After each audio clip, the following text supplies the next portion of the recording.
Marg'ilon shahar Vatstroy. Orzuda oldi 4 etajli domda birinchi etaji 3 xonali remontlarini tindirib olibdi. Oshxona mebellari qoladi. 3 xonali uy topib qo'ydim. Vatstroyda bilasizlar, gaz, suv, svetdan umuman muammosi yo'q. Ko'rsating spalniyni, bitta spalniy, bu zali. Spalniylarni ham chiroyli mebellar qilishibdi. Oshxonasini ko'rsating. Oshxona mebellari qoladi, ponni qoladi. Orqada agarodlari ham bor. Oshxonasini chiroyli qilib remont qilib qo'yishibdi. Bitta bolalar yotoqxonasi qilib, bu yerda ham remontlari vashshe zo'r. Xo'p, keling, 3-xonasini ham ko'rsating.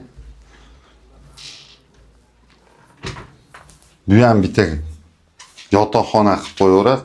Faqat oshxona, hojatxonamizni sveti kuyib qolibdi. Bitta aristollari bor. Bilasizlar, Vatstroyda gaz, suv, svetdan umuman muammosi yo'q. Bu uyni egalari tomonidan $32,000 baholashdi. Kelishiladigan joyi bor. Shoshilinglar, vashshe chiroyli, fayzli uy ekan.